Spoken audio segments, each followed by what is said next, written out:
We want to restore a classic rural vehicle, and for our first effort, there really is only one contender.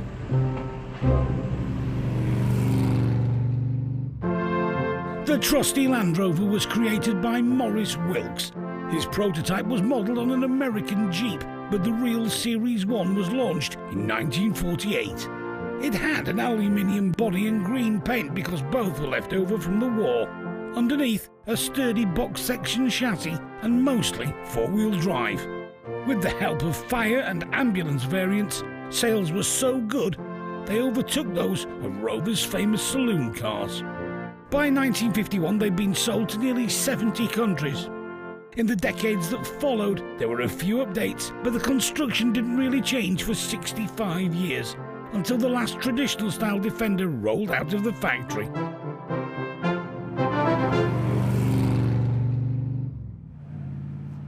At the garage, we're spoiled for choice.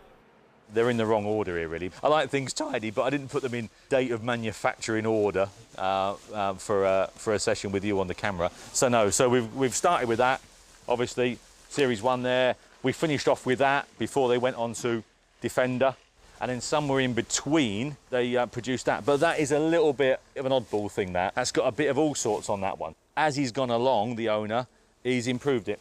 So he's thought, oh, I'll put some Series 3 lights on, because the Series, and I've put some other, and he's just, yeah, basically.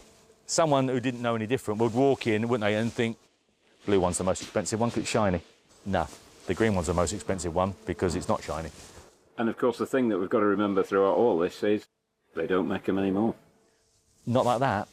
No, they are turning out something, aren't they? But nothing like that anymore. So. And that pushes the cost up. And... Of course it does, mate. It's like land, isn't it? Not making any more land, are they? People like to go back, don't they? Nostalgia's a massive thing, isn't it? But yeah, this will make a real interesting project, this. Is this the type of thing that somebody would want to restore then, and why? Yeah, because of its iconic status and the fact that they're relatively straightforward to do. What about the panels? Because they look pretty bad to me. No, they'll be all right. They're pretty bad on a good day. If you turned up at a wedding in this, in even looking like that, people think it's great, won't they? That is prime restoration. The 1953 Series 1 is Dave's favourite, but it's not without its pitfalls.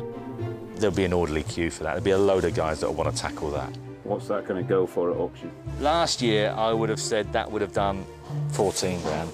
This year, probably more like 11 or 12. And a fully restored one will do what at auction? Late teens to 20, maybe. The margin is tight, but this is a project we can't resist. The 1953 Land Rover Series 1, lovely genuine thing. So where are we going to be with this one then? 6,500. 6,500. Let's just watch, see what happens here. 7,500. At 7,500. At 7,750. At 7,750. At 7,750, are we all done? At 7,750, 8,000. At £8,000 bid, are we all done? Get it for this, we're doing well. At 8,500, 8,500. At 8,500 once. Yeah, I think we're in. 8,500 twice. Third and last time at 8,500, fair warning. Sold to the Bangers team there for the new show. I think that's a decent price for that. I thought you're never going to stand a chance from that Series 1. It shows that a lot of buyers still want to buy today and use tomorrow. It might scare people because it looks like it wants an awful lot, but they are so straightforward to do. Let's hope so. Given the Land Rover's advanced years, we want to take very good care of it, so we're sending it to an expert. Nick Mills in Malton, North Yorkshire. I love Land Rovers. Every farm had a Land Rover. You know, chuck a bale in back of them, jet wash them out, hose pipe them out. Anybody who could use hammers and spanners, you can mend one to a certain point. Are we going to need a big hammer? Well, yeah, I think we might need a big hammer. Nick has worked around cars all his life. Engineer, fabricator, welder, painter. But opened this workshop in 2017. I come to work and it's my hobby. I love it, even though they drive me crackers when you get stuff stuck and bolts won't undo. Is our Series 1 going to drive you crackers, do you think? Most probably, yeah. Bulkhead's going, paintwork's not the best. There's dings all over, panels don't fit right. You know, there's windows missing, glass smashed, top's had it. Bulkhead, transmission tunnel, they've got a few bits of tin worm in them. Middle seat's got a bit of a crack in it. Some would say the flaws in our Land Rover add character, but we don't want too much more of that. Oil leaks, rotten bits, bad repairs, brakes all want doing. New springs over the foot and shackles. Bulkheads often need a lot of work, is bulkhead. Outriggers, somebody's done a bit of a bodge job on an outrigger. Got a nice hole in it. There's some corrosion on chassis rails. In a nutshell, the Land Rover seems to be shot through with character. It's a bit of a worry. The engine runs, so you're halfway there, but I've restored these Land Rovers and you can get so easily carried away financially if you're not careful. Back in Malton, after a month, our Series 1 Land Rover sort of looks the same from the front, less so from the back. Nick has been busy. Got it down to a basic bulkhead engine gearbox chassis, and it's turned out quite a few things that are wrong. On the front end, somebody's put an outrigger on it, so it's an inch longer at the driver's side, which moves the front suspension out of line. Bulkhead, it's a bit tender. Hopefully we'll be able to rescue it. Just going to be a labour of love. Today, the engine is coming out. That's that bit. But first, various peripherals need to be detached. Is that a tough one? Yeah. Just manifold bolts, just onto exhaust. There you go. Disconnected the throttle, fuel lines, exhaust, heater pipes, the bell housing bolts. Knew when I left school I should have got a cleaner job. Maybe not as much fun though. No. The simple agricultural mechanics So these are the only bolts holding the engine to the gearbox then? Yeah. have stood the test of time. Series 1 Land Rovers are still here to survive 60 to 70 years, and most of them have been used and abused. It must say something. You're not going to get anything nowadays that 70 years down the line is still going to be here. There we go. On Series 1 engine. Because it was running okay, we'll give it a good jet wash off. Maybe do gaskets, make sure it's all okay, all water pump and everything like that. Then give us some paint. Seemed happy enough without doing a full engine rebuild. Shouldn't be that bad to do. Famous last words. As for our 1953 Landy, when the gearbox is removed, We'll take all this apart and just make sure that the seal hasn't gone. more of the chassis is exposed. We've got a rotten cross member. She'd had a plate at some time that hasn't been welded on very well. But apart from that, it doesn't look that bad, really. But there's only one way to confirm that. 2 months into the project, and we have an appointment with Master Blaster Dickie Dale. They're too long, aren't they? I'll be blasting this old vehicle today, and we'll see what's left. We might be taking it home in a wheelbarrow, like, but we'll have a go. I have a full face mask, and that allows me to breathe in there as well. Dickie has glass beads and very destructive black grit available. But today, he's hoping to get the job done with some fine sand. There's a lot of people out there that'll just give them a wire brush off, flick some paint on them, and there you go, it's all right, it looks sound. But paint doesn't hold stuff together. So this is why we're blasting it, to try and find the rot, cut it all out, replace it with new steel, and then she should be good to go for another 30, 40 years maybe. But it's a harsh process, and there's no hiding from the truth. It's like going into a doctor's surgery, you never know what you're going to come out with, do you?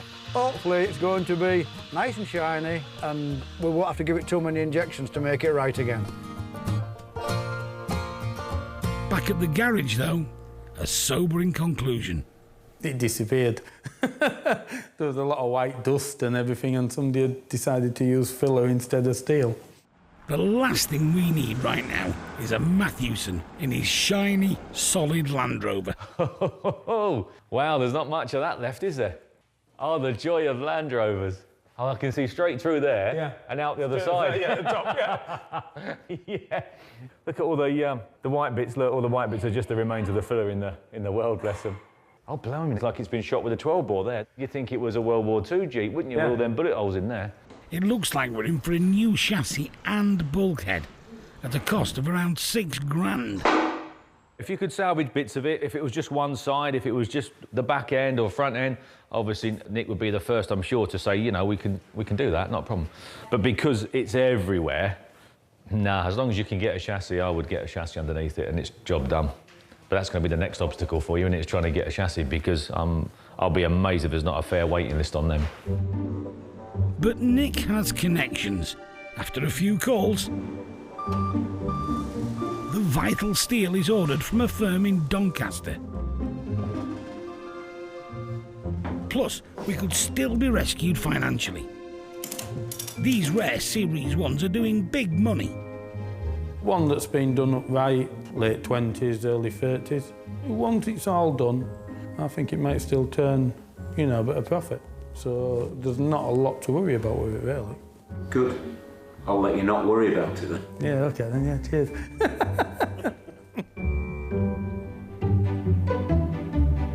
We've already chucked a fair few quid at our Land Rover, but we've saved time buying some major components off the shelf, and our Series 1 looks satisfyingly solid. We've had the chassis away, etch-primed and then painted. Cleaned axles up, etch-primed them, then painted them black. Another new arrival is the bulkhead, the bit at the front of the cabin that anchors the windscreen, door and wings. It's definitely an improvement on the old one. That's what it's supposed to look like. We're going to get that primed and painted, get it back and start rebuilding. Nick then turns his attention to the 2-litre petrol engine, whilst he waits for the other parts to arrive. I ain't going to disturb our water pump because there's nothing wrong with it. Some bits do need replacing, but because it runs OK, the time is spent on meticulously cleaning and painting. But what emerges is a thing of beauty. The exhaust manifold's been away and been repaired. Gearbox has been mounted to engine. And today's job is now one of the key milestones of the build. We're going to be putting engine and gearbox into the chassis. We might have to jiggle it about a little bit, but it should be fairly straightforward. So I hope it will anyway. What we'll do is move the chassis to the engine. It saves swinging backwards and forwards. The suspended lump weighs about 500 kilograms. It will be bolted into place.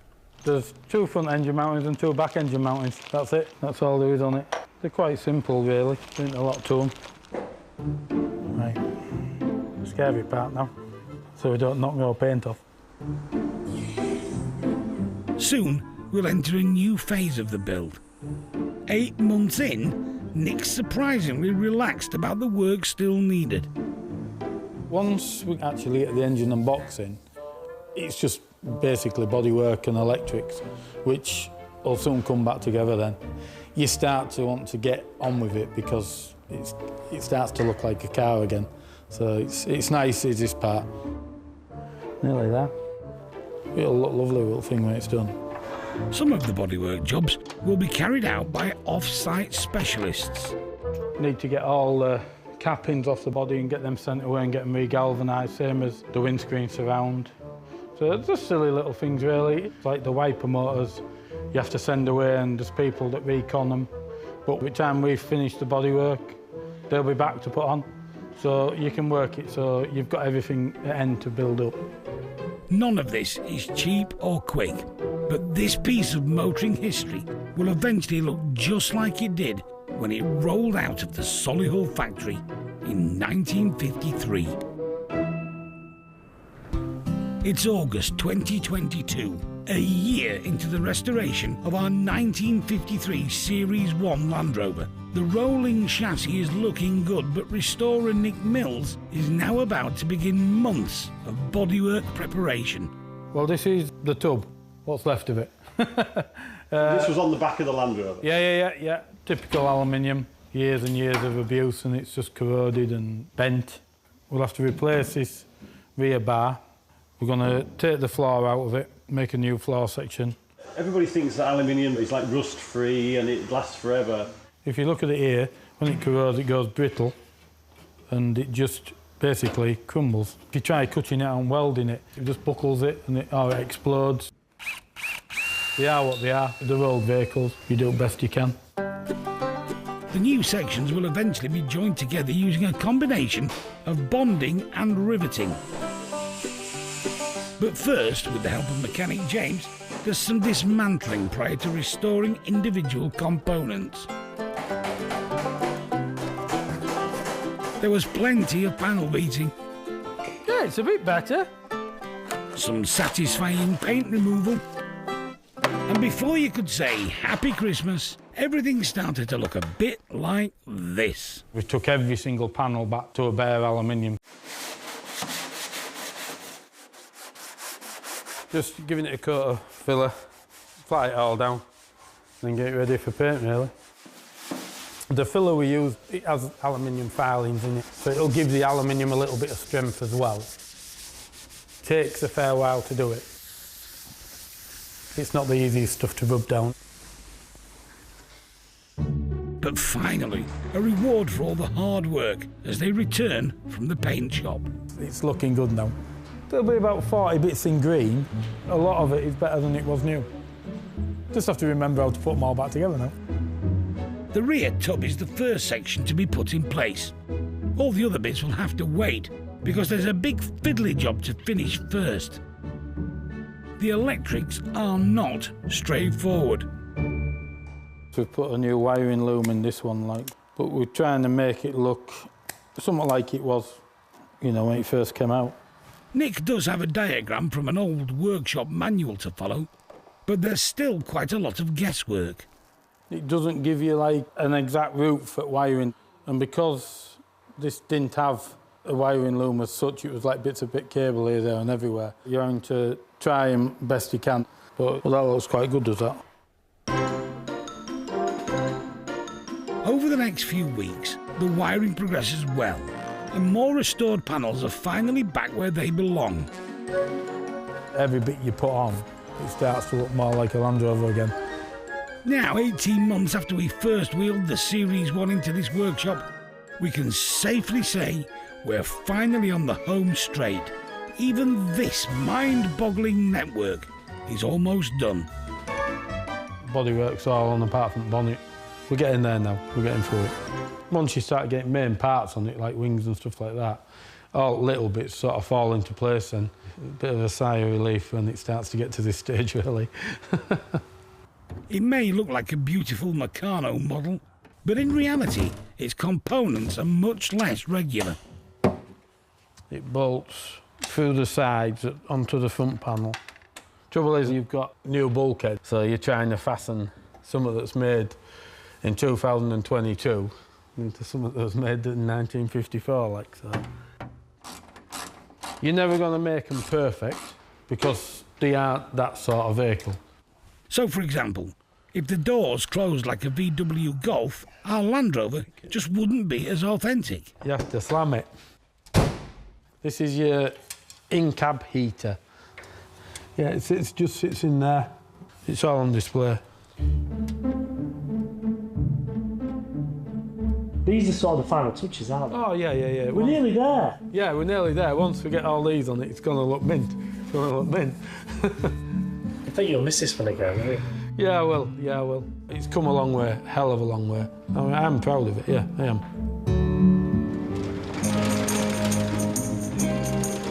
In Malton, North Yorkshire, it's a huge day for us, restorer Nick Mills, and our precious 1953 Series 1 Land Rover. It's been nearly 2 years in the making, but now it just could be one of the very best in the country.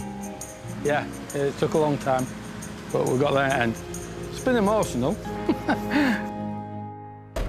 It's been an hard one really to do because of finding parts and sourcing parts, repairing stuff and stuff like that. It's been a long time. It's had some new outer front wings and the front bumper. The rest of it is its original car. But apart from that, it's had new top, new bars. A lot of people do it in the tan canvas. We just thought, do it a bit different. I think it stands out. So we had brand new radiator. We made all copper pipes for Smith's heater, new exhaust, washer pump, coil. So not bad really.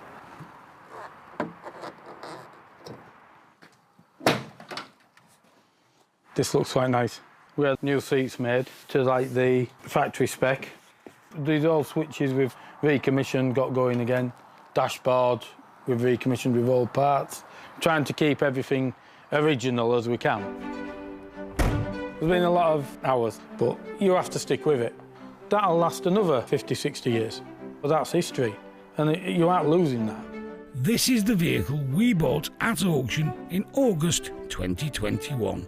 2 years on, the transformation is remarkable, but with the time and skill needed to do it, plus the rarity of parts, this was never going to be a bargain project. Including tax and commission, it was £9,265 to buy. Parts, including the new chassis and bulkhead, were £18,955. And labour on and off-site, £58,713. Bringing the total to a rather bumpy £86,933. We're going to need a lot more than four-wheel drive to get us out of that rut. Back at the garage in Pickering, our expensive but hopefully desirable Land Rover is ready for inspection. Paul is very familiar with the breed. I mean, she is a picture, isn't she? Yeah. Are you going to want to use it now? It's got to be used. You don't want to get it muddy, though, do you? Look at that. It's lovely, isn't it? There's keepers and sellers, isn't there? And in my eyes, it's a keeper. I made a lovely job of it. In your experience, what do Series 1s go for? You can buy a nice Series 1 for sort of late teens, early 20s. But I don't think you can buy a special Series 1. Is what we've done to it made it special? Yeah, I think it is, yeah. Because you're going to have to go a long, long way to find a better example, aren't you? Paul's keen to test it in its natural habitat. So like many of today's off-road vehicles, he starts by driving it on a normal flat surface. It sounds great, drives great, really. For an old Land Rover, you know, it drives lovely. Still wouldn't want to do 100 mile in it, mind. But to make life easier, there's some trick gearing available. We got conventional 4-speed box, and then we got 4-wheel drive engagement on that one. Deploy that to go into 4-wheel drive. And that one does your high and low. So you got high ratio, which we're in now, and a low ratio, which you would use for some intricate off-roady type stuff. 45-degree hills, deep ruts and rock crawling. All things we'd love to have tested. But we've got nearly 90k in this thing, so a small water challenge will have to do for now. After all, the extreme bit for us is about to begin. The star of the show today, Here we go. is the Land Rover Series 1, which has had now a chassis up restoration. It has been a challenge. It's been a journey, hasn't it? Yeah, it's been a journey. Andy and the team are very proud of it, and so they should be. So without further ado anyway, we've got £26,000, 26,000, 27, 28, 29, 30, 30,000 there, £31,000, 32, 33, 33,000, at £33,000, 33, at 33,000, at £33,000 we've got. It's got to be more than that. 33,000, 34, 34,000, at £34,000. What are we going to do? 34, 35 on the phones. Has it got to start with a 4? Realistically. To get anywhere near? Yeah. We're levelling out at £35,000. I'll have to. Don't think so. We can't do it. Don't think so. I appreciate this is a lot of money, but Yes. I've got to get more back.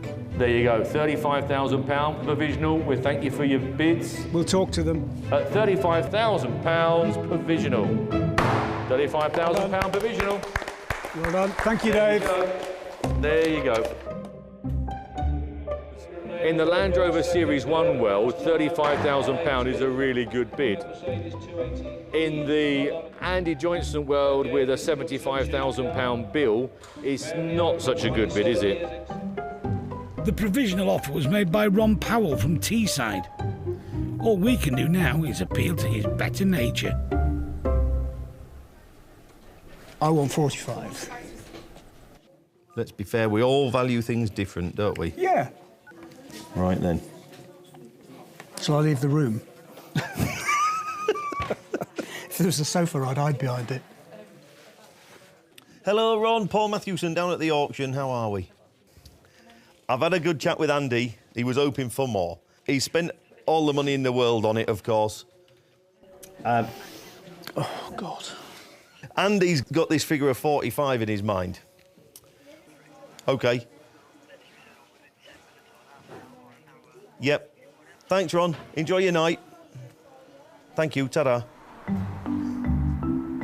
Ron had a good think overnight, and the following day, a price of 40 grand was agreed. It's going to a good new home and remain in this condition forevermore, I'd like to think. So you've saved yet another car. The Bangers and Cash team have done it yet again.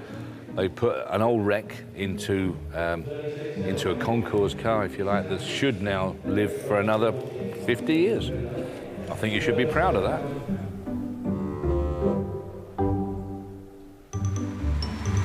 We've certainly made new owner Ron happy. In fact, he's experiencing a double dose of joy. So how long have you had that one? About 2 years. Ex-military RAF vehicle, came out of the services 1969, took 10 years to rebuild it.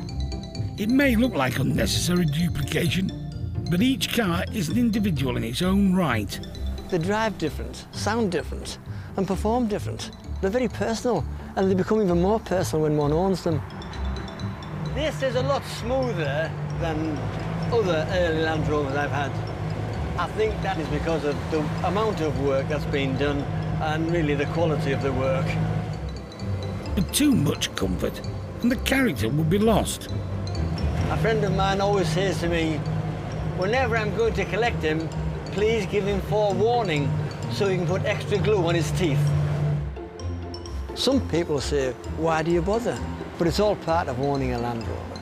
You either see it or you don't.